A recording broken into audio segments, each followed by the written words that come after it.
أعوذ بالله من الشيطان الرجيم. بسم الله الرحمن الرحيم.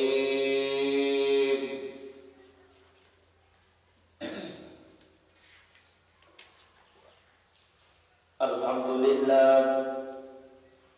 لله نحمده ونستعينه ونستغفره ونؤمن به ونتوكل عليه فأعوذ بالله من شرور أنفسنا ومن سيئات أعمالنا من يهد الله فلا مضل له ومن يضلله فلا هادي له وأشهد أن لا إله إلا الله وحده لا شريك له وأشهد أن سيدنا وسندنا وحبيبنا مولانا محمد صلى الله عليه وعلى آله وأصحابه وبارك وسلم. فقد قال الله تعالى في كلامه المجيد وفرقانه الحميد: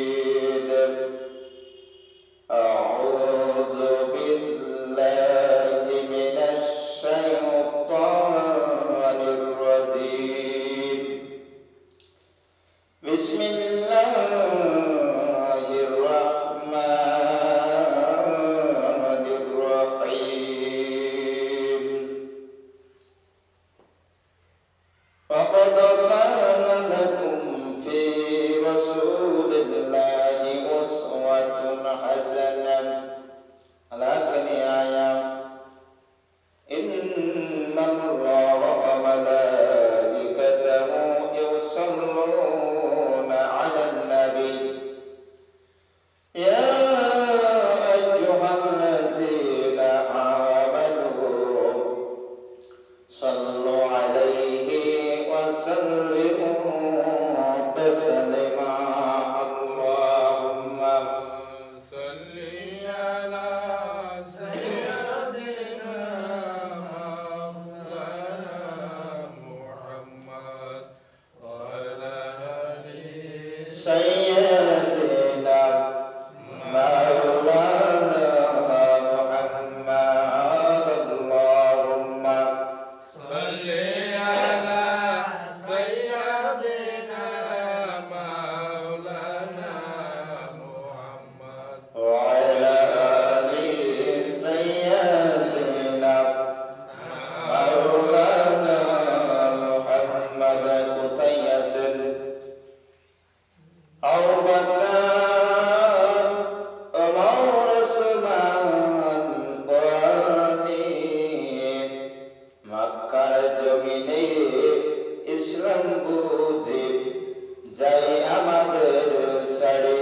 আল্লাহুম্মা صل على سيدنا مولانا محمد وعلى آل سيدنا مولانا محمد سيد القوم نيل ختم المرسلين سيد القوم نيل ختم المرسلين أكرم أنا فقر الأولين. اللهم صل على سيدنا مولانا محمد وعلى آل سيدنا مولانا محمد. بلغ العلا بكماله كشف الدجى بجماله حسنت ذنيه كسبله صلوا عليه وعليه. আমার সেই মহান প্রভুর দরবারে শুকরিয়া আদায় করি যিনি আমাদের জন্য সময় নির্ধারণের ভিতরে তার পবিত্র ঘরের ভিতরে এসে বসানোর তৌফিক দান করলেন। সকলে বলি আলহামদুলিল্লাহ। আলহামদুলিল্লাহ।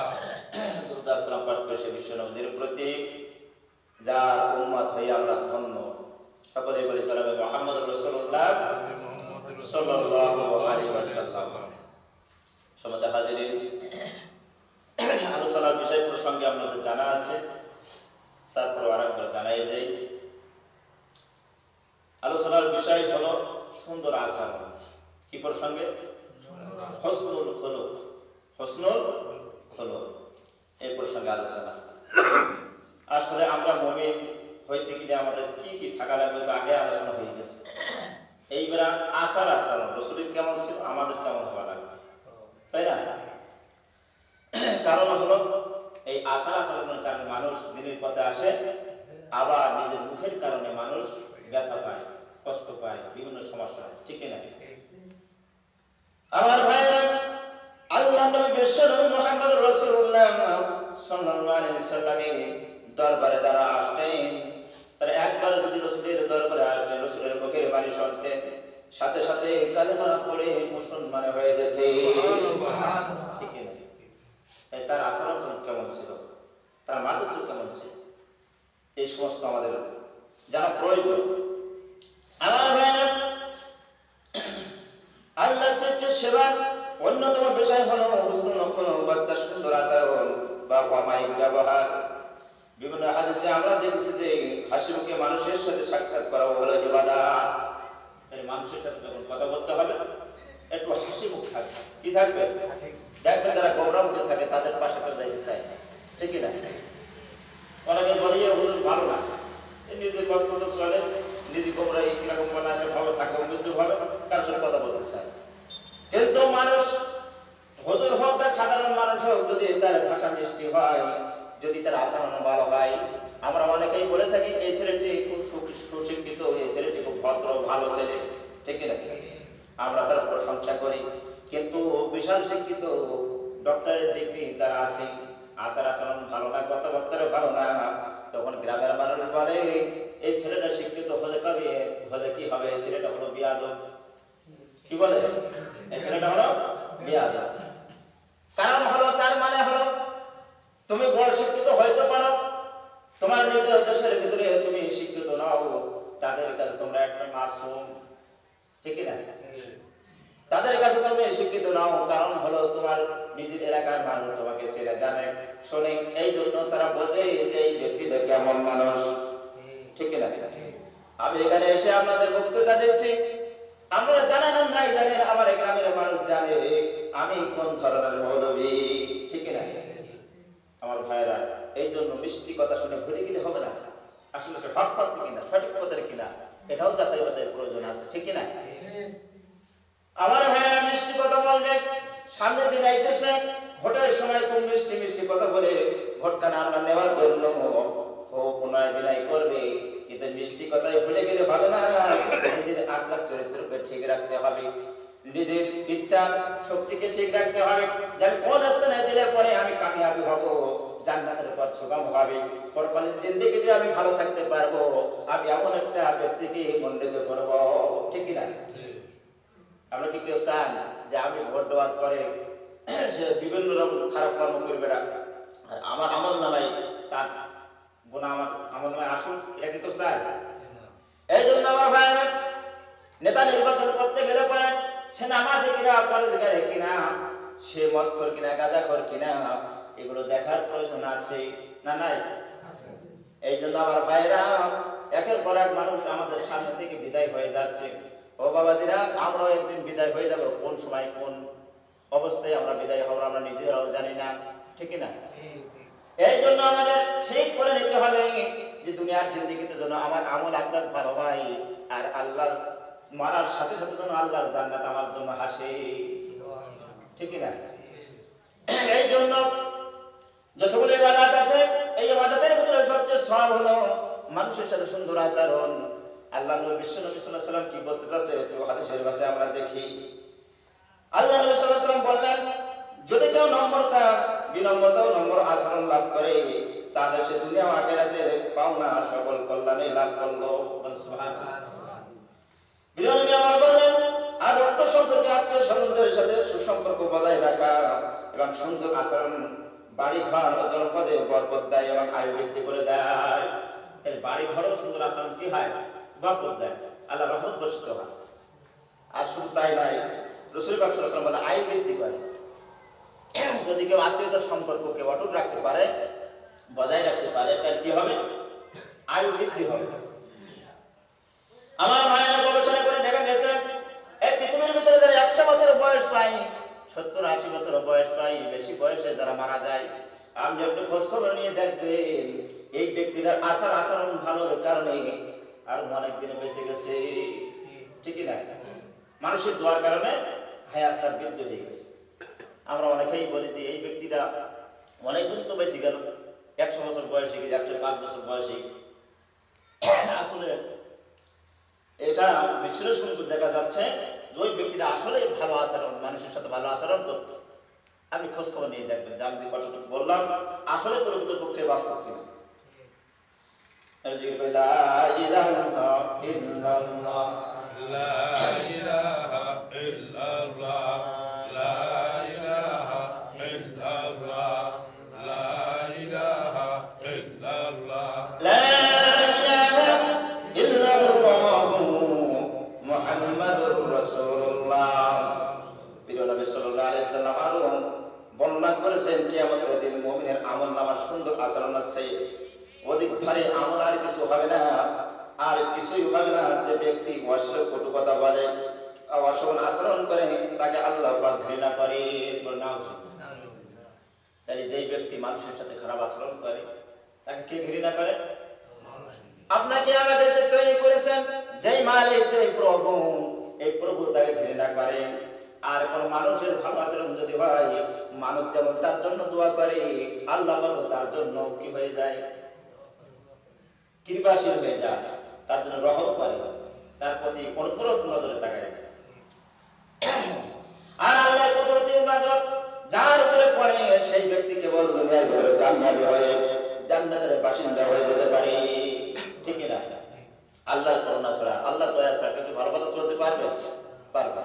তবে আমাদের কিছু করণীয় আছে, আমাদের কিছু করণীয় আছে, যেইগুলো করলে পরে আল্লাহ পাক আমাদের ওইটা করবে। আর তার ব্যবহার সুন্দর, সে তার ব্যবহারের কারণে নফল রোজা ও তাহাজ্জুদের সওয়াব লাভ করে। তাহলে তার ব্যবহার ভালো, সারা রাত্র ব্যাপী যদি তাহাজ্জুদ পড়েন যে সওয়াব হবে। আল্লাহ পাকের নবী বললেন ওই ব্যক্তির, ওই বান্দার আমলনামায় তাহাজ্জুদের নামাজের সওয়াব লেখা হয়। সুবহানাল্লাহ, বেশি বলবেন না? আমার ভাইরা, প্রিয় নবী সাল্লাল্লাহু আলাইহি ওয়াসাল্লাম ঘোষণা করলেন সবচেয়ে বেশি যে মানুষকে জান্নাতে প্রবেশ করাবে তা হলো আল্লাহর ভয় ও সুন্দর আচরণ। তাহলে আল্লাহ নবী বিশ্বনবী কি বললেন? যে মানুষকে বেশি বেশি জান্নাতে নিয়ে যাবে মানুষ মানুষের সাথে যদি ভালো আচরণ করে, এই আচরণ করার কারণে তার জান্নাতের পথ সুগম হয়ে যায়। এই জন্য আমরা আচরণকে ভালো রাখবো, আচরণকে ভালো রাখবো, ভালো করবো, করলে আমার উপকার আছে, উপকার নাই, উপকার আছে। আল্লাহ নবী সাল্লাল্লাহু আলাইহি ওয়াসাল্লাম আরো বললেন যে আর সবচেয়ে বেশি যা মানুষকে জান্নাতে প্রবেশ করাবে তা হলো মুখ ও লজ্জাস্থান। কারণ হলো মুখ দ্বারা মানুষ কটু কথা বলে, মুখ দ্বারা মানুষ আবার কোরআন তেলাওয়াত করে, রাসূলের হাদিস বলে। ঠিক না? মুখ দ্বারা মানুষকে কষ্ট দেয়, আবার মুখ দ্বারা মানুষকে ভালো পথে আহ্বান করে। এই জন্য মুখ যদি পবিত্র হয়, মুখ যদি ভালো পথে যদি ব্যয় হয়, তাইলে পরে তার ব্যবহারের কারণে, কথার কারণে যদি কোনো বান্দার এবং বান্দি যদি ভালো পথে চলে আসে, তাইলে পরে তার এই কথার কারণে আল্লাহ পাক নবী বললেন সে জান্নাতে প্রবেশ করবে। সুবহানাল্লাহ, একটু জোরে বলুন। এর ফজিলতের কথা বলছি, লোকসানের কথা তো বলছি নাকি? লাভের কথা বলছি না? সুবহানাল্লাহ জোরে করে লাভের কথা হবে নাকি? সুবহানাল্লাহ। আমার ভাই, তাহলে এখানে বোঝা গেল যে নফল রোজা, রোজা তো অনেকেই রাখে না, কিন্তু নফল রোজার সওয়াব এবং তাহাজ্জুদ গুজারি ব্যক্তির মতো সওয়াব তার আমলনামায় লেখা হবে। তাহলে এটা ভালো না খারাপ? ভালো। আচরণ ভালো করা ভালো না? ভালো করা ভালো। আমার ভাইরা, আল্লাহ নবী সাল্লাল্লাহু আলাইহি ওয়াসাল্লাম বলেছেন যে ব্যক্তি বিতর্ক পরিত্যাগ করে, মানুষের সাথে তর্ক বিতর্ক করে না, আমি তার জন্য জান্নাতের পরদেশে একটি বাড়ির নিশ্চয়তা প্রদান করছি।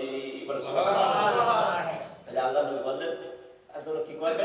একটি ঘর নির্ধারণ করা হবে জান্নাতের ভিতরে। তাহলে এর মতো লাভ আর আছে?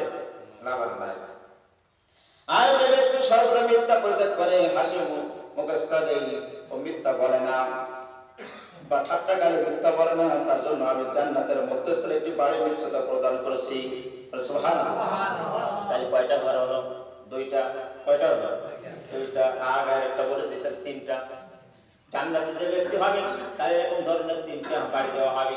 সেই বাড়ি দুনিয়ার মতো বাড়ি নয়, আল্লাহর জান্নাতে বাড়ি, যেই বাড়ির নিয়ামতের কোনো কুল কিনারা নাই। কুল কিনারা নাই।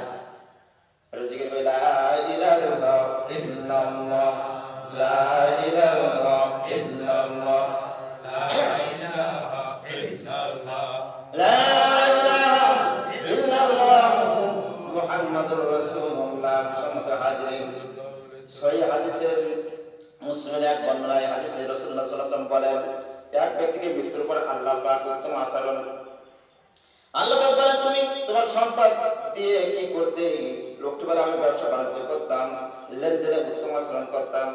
এখন দেখা যায় মানুষের টাকা পয়সা যদি হয়ে যায় তার কথাও কিন্তু কটু কথা হয়ে সত্য হয়। কিন্তু আল্লাহ নবী কি বলেন? আল্লাহ নবী সাল্লাল্লাহু আলাইহি ওয়াসাল্লামের হাদিস যে এক ব্যক্তি মারা গেছে, মারা যাওয়ার পরে তাকে আল্লাহ জিজ্ঞাসা হবে যে তুমি তোমার সম্পদ দিয়ে কি করতে? সে বলবে ব্যবসা বাণিজ্য করতাম, মানুষকে কর্জ দিতাম এবং নেওয়ার সময় ভালো ব্যবহার করে আদায় করতাম। কিন্তু আসলে কি তাই করে মানুষ? তাই করে না। এইটা আমাদের করণীয়, কিন্তু আমরা করি না। আমার এবার বলে আমি ব্যবসা বাণিজ্য করতাম, লেনদেনে উত্তম আচরণ করতাম, ভালো আচরণ করতাম, কারো দেনা পরিশোধে অসুবিধা করে তাকে সময় দিতাম। কিন্তু এখন আমাদের দেশে এমন এমন মুমিন বান্দা পাওয়া যায়, বান্দি পাওয়া যায় যে টাকা পয়সা দিয়ে পরে জোর জুলুম করে আদায় করতে হয়। তাহলে কি এই কথার সাথে আমাদের সাথে মিল আছে? এইগুলো মিল থাকা লাগবে, তা না হলে না সব কিছু ঠিক আছে, আমার ব্যবহার ভালো না। তাহলে কি লাইন ভালো হবে না খারাপ হবে? খারাপ হয়ে যাবে। আমার ভাইয়া, এবার মানুষের ক্ষমা করা ও ভালো আচরণ করা ছিল আমার রীতি। আমার বিশ্বনবী বলেন মানুষকে ক্ষমা করা এবং ভালো আচরণ করা ছিল আল্লাহ প্রিয় নবীর নীতি। এই রীতিনীতি যদি কেউ আদর্শকে যদি গ্রহণ করে তাহলে ওই ব্যক্তি আল্লাহ রাসূলের শাফাত পাবে। এত পাওয়া যাবে? রাসূলের কথা আপনি মানলেন না, শুনলেন ঠিক আছে, সব ঠিক আছে, ওয়াজও ঠিক আছে, কিন্তু আমি করলাম না, কাজে পরিণত করলাম না। এই কামে যদি পরিণত না করা হয়, এই ওয়াজ শুনে কোনো লাভ হলো না, ঠিক না? করার না করে এক সমান হয়ে গেল। তখন আল্লাহ তাআলা তাকে ক্ষমা করে দেন। যেই ব্যক্তি মানুষকে ক্ষমা করবে, আল্লাহ পাক নবী বললেন আল্লাহ পাক তাকে ক্ষমা করে দেবে। বলে সুবহানাল্লাহ। এই জন্য মানুষকে ক্ষমা করা এটা হলো সবচেয়ে বড় গুণ, সবচেয়ে বড় গুণ। সে অন্যায় করেছে, কিন্তু আমি যদি ক্ষমা চাওয়ার আগে আমি ক্ষমা করে দেই, তাহলে ক্ষমা করবেন আমাকে কে? আল্লাহ পাক সুবহানাহু ওয়া তাআলা। অন্য একটা হাদিসে আল্লাহ নবী সাল্লাল্লাহু আলাইহি ওয়াসাল্লাম হাদিস বর্ণনা করেন, প্রিয় নবী সাল্লাল্লাহু আলাইহি ওয়াসাল্লাম হাদিস বর্ণনা করেছেন যে তোমাদের পূর্বের এক ব্যক্তি ক্রয় বিক্রয় পাওনা আদায়ের নম্রতা ও সবল আচরণ করত, এজন্য আল্লাহ তাআলা তাকে ক্ষমা করে দিয়েছিলেন। এই ওয়াজটা আমরা অনেকেই জানি না, জানি না। গুহার ভিতরে তিনজন, কেউ বলেছে চারজন ব্যক্তি আটকা পড়েছিল। আটকা পড়ার কারণে এই বিপদ থেকে উদ্ধার হতে পারছিল না। তখন আল্লাহ পাক সুবহানাহু ওয়া তাআলার কাছে বলেন, আল্লাহ পাক রব্বিল আলামিন, আমরা তো এমন কোনো অপরাধ করি নাই যেই কারণে আমরা এই বিপদে পড়ে থাকবো, আমরা কষ্ট পাবো। রব্বিল আলামিন, আমাদেরকে আপনি ক্ষমা করুন। তবু পাথরটা সরে না। তখনই ওই ব্যক্তির ভিতরে, ওই কয়জনের ভিতরে একজন বলল, ঠিক আছে তোমরা এক কাজ করো, তোমাদের ভিতরে কে কি ভালো কাজ করেছো দুনিয়ার ভিতরে, ভালো কাজ করেছো, সেই কাজের উপলব্ধি দিয়ে সেই কাজের মাধ্যম দিয়ে আল্লাহর কাছে ক্ষমা চাও, আল্লাহর কাছে বিপদ থেকে উদ্ধার করার প্রার্থনা জানাও। তখন এক এক ব্যক্তি বলতে লাগলো, আল্লাহ পাক রব্বিল আলামিন, আমার বড় আব্বা আম্মা ছিল এবং আমার স্ত্রী পুত্রও ছিল, থাকার পরও আমি নিজে না খেয়ে সন্তানদেরকে না দিয়ে আমার আম্মাকে আমি আগে আহার করেছি। রব্বিল আলামিন, এই কাজটা যদি তোমার কাছে গ্রহণযোগ্য হয়, যদি ভালো হয়, তাইলে পরে আমাদের এই বিপদ থেকে উদ্ধার করে দেন।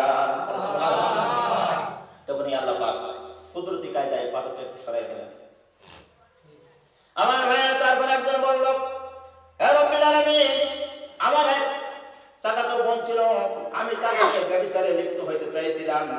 সে আমাকে প্রতিশ্রুতি দেয় নাই, সে আমাকে অনুমতি দেয় নাই, কিন্তু আমি বললাম তোমাকে অনেকগুলো টাকা দেব।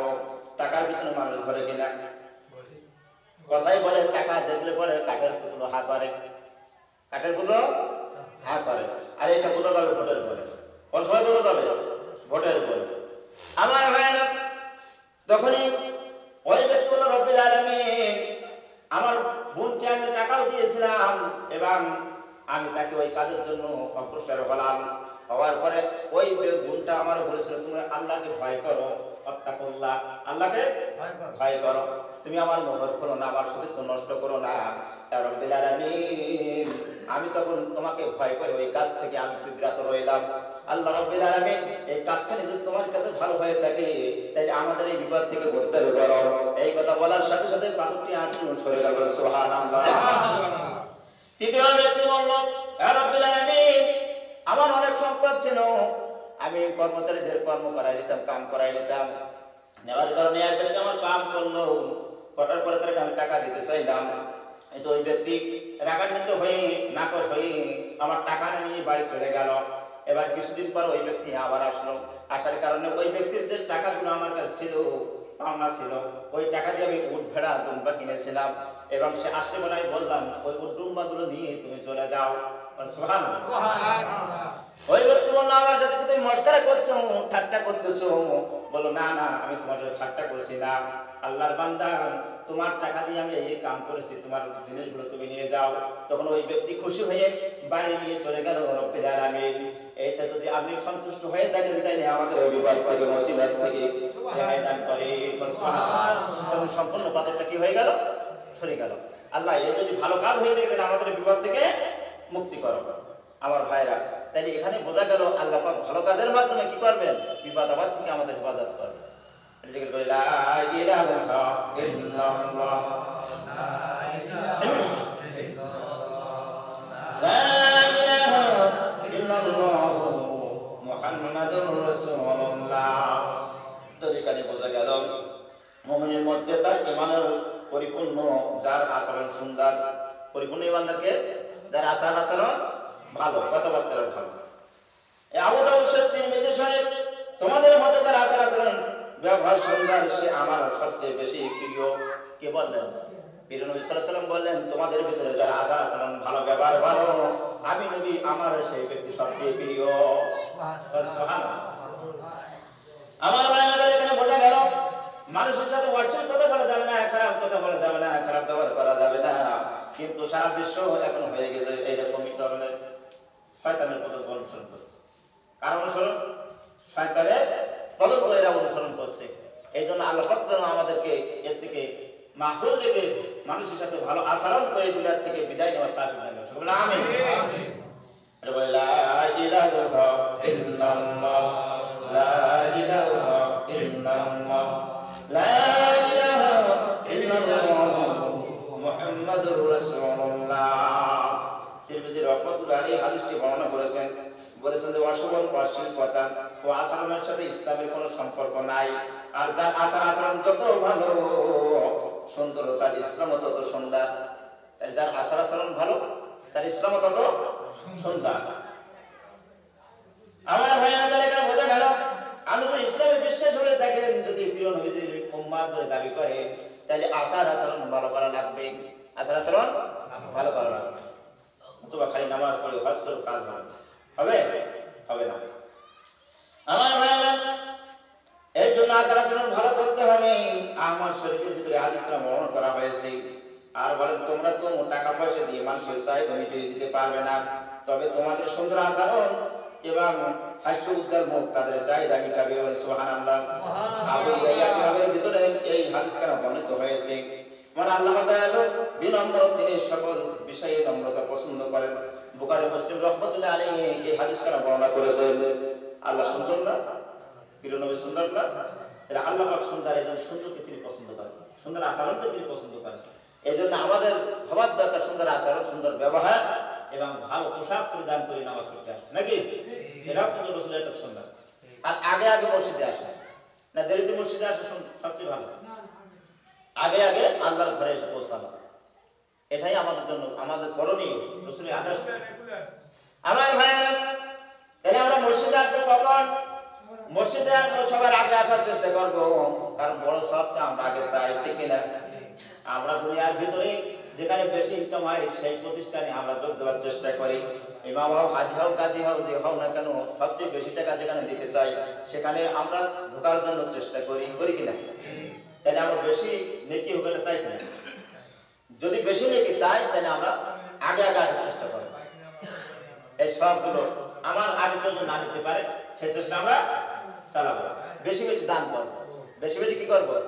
দান করবো না। খালি সভাপতি দান করবো আমরা করবো না, আমাদের দরকার নেই। যতদূর সম্ভব সভাপতি যদি 5 টাকা দেয় আমরা তো 1 টাকা দিতে পারবো। ও ভাইরা, যদি আপনাদের উত্তম রিজিক থেকে যদি 1 টাকা আল্লাহর পথে ব্যয় করেন আল্লাহর ঘরের জন্য, তাহলে আল্লাহ পাক খুশি হয়ে যাবেন। তোমার ওই 1 টাকার বদলে বহুত পরিপূর্ণ সব তোমার আমল্লায় লেখা হয়ে যাবে। আমার ভাইয়ের জন্য আমরা নিজেরাও সুন্দর আচরণ করবো, অপরকেও সুন্দর আচরণের জন্য তাগিদ দেব। তাদেরকে অনুরোধ করবো যে বা তুমি এই কাজটা করো না, এমন ভাবে মানুষের সাথে কথা বলে না। তাই পরে ওই সন্তান, ওই বালকটা ভালো পথে আসবে, ভালো আচরণ করবে, পরবর্তীতে ওই রকম ধরনের আচরণ আর কারোর সাথে করবে না, ঠিক না? মানলে কিন্তু মানুষ ভালো হয় না ভাই। এখন চৌধুরীতে চেয়ারম্যান মেম্বারের সাইজ করে চোরের আগে দেখতে হবে কি তার ভালো বস্তু, তার সংসার চলছে, তার ইনকামের সোর্স আছে, এইগুলো দেখার পরে তারপরে তাকে নিষেধ করতে হবে এবং তাকে অন্যান্য পর্যায়ে নিয়ে যেতে হবে, ঠিক না? আমার ভাইরা, নতুবা ধরলাম আমরা দেখলাম না তার খানা পিনা হয় কিনা, তার ঘরের মানুষগুলো খানা না খেয়ে আছে কিনা, এইটার খোঁজ খবর নিলাম না, ধরে তাকে মাইর দিলাম, এতে কিন্তু মানুষ ভালো পথে আসে না। আমি যদি তাকে বোঝাই বলি বাবা তোমার তো সম্মান আছে, তোমার সম্মান কেন তুমি নষ্ট করছো? মানুষের সামনে তোমাকে আমি যদি মারি পিটাই তাই তোমার সম্মান যাবে, আর তোমার সম্মান যাওয়া মানে আমারও সম্মান যাবে। একজন মানুষকে মুসলমান হয়ে মুসলমান যদি মারে তাই বলে তার খালি সম্মান নষ্ট হয় না, প্রত্যেক মুসলমানের সম্মান কিন্তু নষ্ট হয়ে যায়, হয় কিনা? তাই এই বাবা বাচ্চাকে যদি আমি তারে বলি সে গাঁজা খোরক, মদ হোক, নারী খোরক, সে অবশ্যই ভালো পথে আসবে, আল্লাহ যদি তার হেদায়েত নসিব রেখে থাকে, ঠিক কিনা? কিন্তু আমাকে মাধ্যম লাগবে, তার সাথে ভালো ব্যবহার করতে হবে। চুরি করেছি বলে গরু পিটালাম, এ থেকে আর সে ভালো হবে? আরো খারাপ হয়ে যাবে। এখন করে চুরি, পরে করবো ডাকাতি, এখন করেছি চুরি, পরে করবো ডাকাতি, নতুন মাস্তানি করে, আরো খারাপ হয়ে যাবে। এই জন্য আমাদের করণীয় হলো তার সাথে ভালো আচরণ করে, তার যদি কোনো আর্থিক অসচ্ছলতা থাকে তাহলে তাকে সাহায্য করে, টাকা পয়সা দিয়ে একটা ব্যবসায় তুলে দেয়, নাকি বলে? তাহলে ওই ব্যক্তির ওই কাজ আর করবে। এটাই হলো ইসলাম, এটাই হলো কি ইসলাম। ইসলাম যদি মানেন, ইসলাম যদি বোঝেন, তাহলে পরে সকলের জীবন সুন্দর হবে, ঠিক না?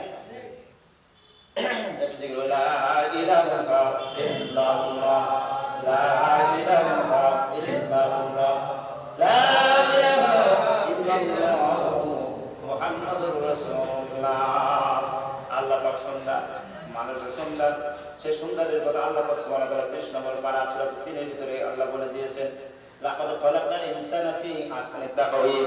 আল্লাহ বলেন আমি মানুষকে সুন্দর আকৃতিতে সৃষ্টি করেছি, সুন্দর ভাবে সৃষ্টি করেছি।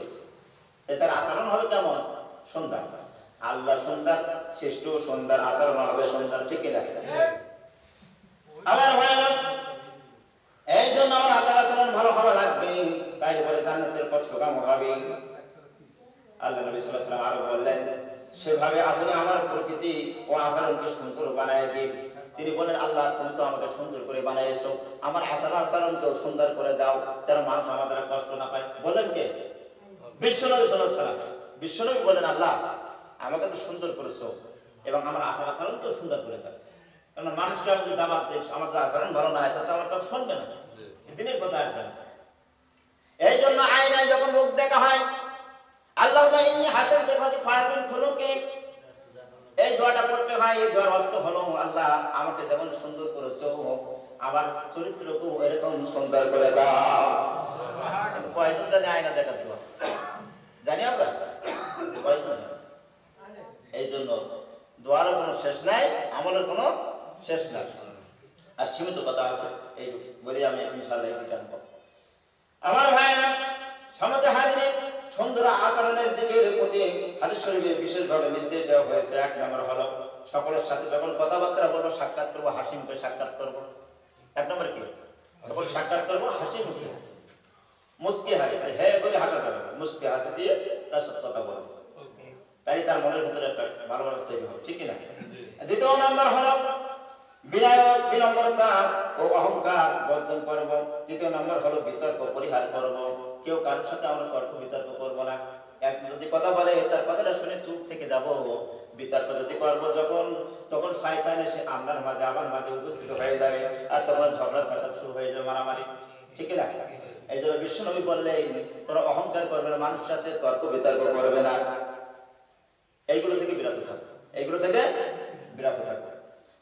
তৃতীয় নম্বর হলো বিতর্ক পরিহার করা। চতুর্থ নম্বর হলো মানুষের আচরণে কষ্ট পেলে পরে ধৈর্য ধারণ করা। কেউ যদি ভাই তোমার সাথে আচরণ খারাপ করে ফেলে, তুমি যদি ধৈর্য ধরো, সবর করো, তাহলে দেখবে ওই মানুষের ভিতরে একটা পরিবর্তন আসবে। যে আমি এত বেশি কথা বললাম, ওই মানুষটা তো আমার প্রতি কোনো পদক্ষেপ নিল না, আমার একটা কটু কথা বললো না, তাইলে কি আসলে আমার ভুল হয়েছে তাকে বলা, ঠিক না? সে চিন্তা করবে আমাকে আসলে ভুল হয়েছে, তাই না? সে তো আমার কিছু কইল না, কিন্তু আমি যদি তার যদি পরে খারাপ সে আচরণ খারাপ করেছে, তাই বলে আমি যদি তার সাথে খারাপ আচরণ করি, তাই সেই মানুষটা খারাপ আর ভালো হবে? ভালো হবে না। এই জন্য কবি নজরুল ইসলাম তিনি বলেছেন কবিতার ভেতরে, মানুষ কুকুরের পায়ে কামড় মারে, তাই কি মানুষের কুকুরের পায়ে কামড় মারা স্বভাব পায়? মানুষের পায়ে কুকুর কামড় মারে, তাই বলে কি মানুষ কি কুকুরের পায়ে কামড় দেবে? দেবে না। এখানে ভাই এটাই বোঝায় যে আমার সাথে আচরণ খারাপ করছে, তাই বলে কি আমি তার সাথে খারাপ আচরণ করবো? এটা না ইসলাম। ইসলাম হলো সে ধৈর্য ধারণ করা, সবর করা, তাই তাতে কি হবে? ভালো ফল পাওয়া যাবে। আমার ভাই পঞ্চম নম্বর হলো মানুষের কথা মনোযোগ দিয়ে শোনা। হুজুর হোক কিংবা মুরব্বী হোক, কি বলতেছে সেটা মনোযোগ দিয়ে শোনা। এই মনোযোগ দিয়ে শোনার ভিতরে আপনার ভিতরে একটা কি আসবে? ভালো দিকটা আসবে, ভালোটা আপনার ভিতরে আসবে। আসলে কি বলতে চাচ্ছে সে, তার কথাটা মনোযোগ দিয়ে শোনা, সেদিক সেদিকে খেয়াল না করে। কিন্তু আমরা তো আলোচনার সময় বিভিন্ন সময় গল্প করে থাকি। গল্প যদি আমরা করে দিই, আচ্ছা এই যে আমি আলোচনা করছি, আমি কি বলছি, আমি তো কিছু উপলব্ধি করতে পারবো না, আমি কি বুঝাইতে চাচ্ছি এটা আমার ভিতরে ঢুকবে না। এই জন্য মানে আলোচনার সময় কথা না বল, বা কোনো মুরব্বী কথা বললে তখন কথা না বল, তার কথাটা মনোযোগ দিয়ে শোনা। এর ভিতরে কি আছে? লাভ আছে। আমার 6 নম্বর হলো যে আর যত সম্ভব কম কথা বলা। 6 নম্বর হলো উপকারের প্রতি কৃতজ্ঞতা প্রকাশ করা। কেউ যদি তোমাকে 1 টাকা দিয়েও যদি উপকার করে, একটা জামা দিয়েও যদি উপকার করে, তাহলে তার কথা তোমাকে স্মরণ রাখা, তার কথা স্মরণ রাখতে ভুলে গেলে হবে না। দেখা যাচ্ছে আমার খাওয়া ভালো হোক মন্দ আল্লাহর পক্ষ থেকে আসে। এখন আমি যদি অকৃতজ্ঞতা জানাই, তাহলে আল্লাহ পাক নাকশ হবে, আল্লাহ পাক কি হবে? নাকশ হবে, আল্লাহর বান্দাও নাকশ হবে। যে হুজুর কি এত ভালো খাইতে, আর হুজুর আমার কোন জায়গায় যে আমাকে আমার খারাপ খাইতে দিচ্ছে, বলা যাবে? কিন্তু ভাই অনেকে আমার কাছে শোনে, আমি বলি ভাই জাতি খাইছে আলহামদুলিল্লাহ, আমরা শোনার প্রয়োজন নাই, আমরা শোনার প্রয়োজন নাই। আল্লাহ যেটাই খাওয়াইছে সেটাই আলহামদুলিল্লাহ।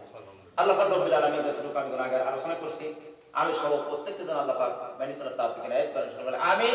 ওয়া আখিরু দাওয়ানা আলহামদুলিল্লাহি রাব্বিল আলামিন। আসসালামু আলাইকুম ওয়া রাহমাতুল্লাহি ওয়া বারাকাতুহু।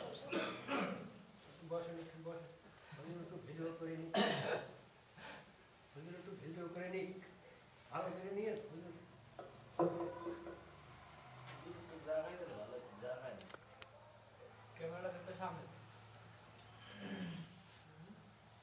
আগামী শুক্রবার থেকে আল্লাহ যদি বাঁচায়, ক্যামেরার সামনেরটা মারবেন, ভিডিও করতে হবে হেডিংয়ের থেকে।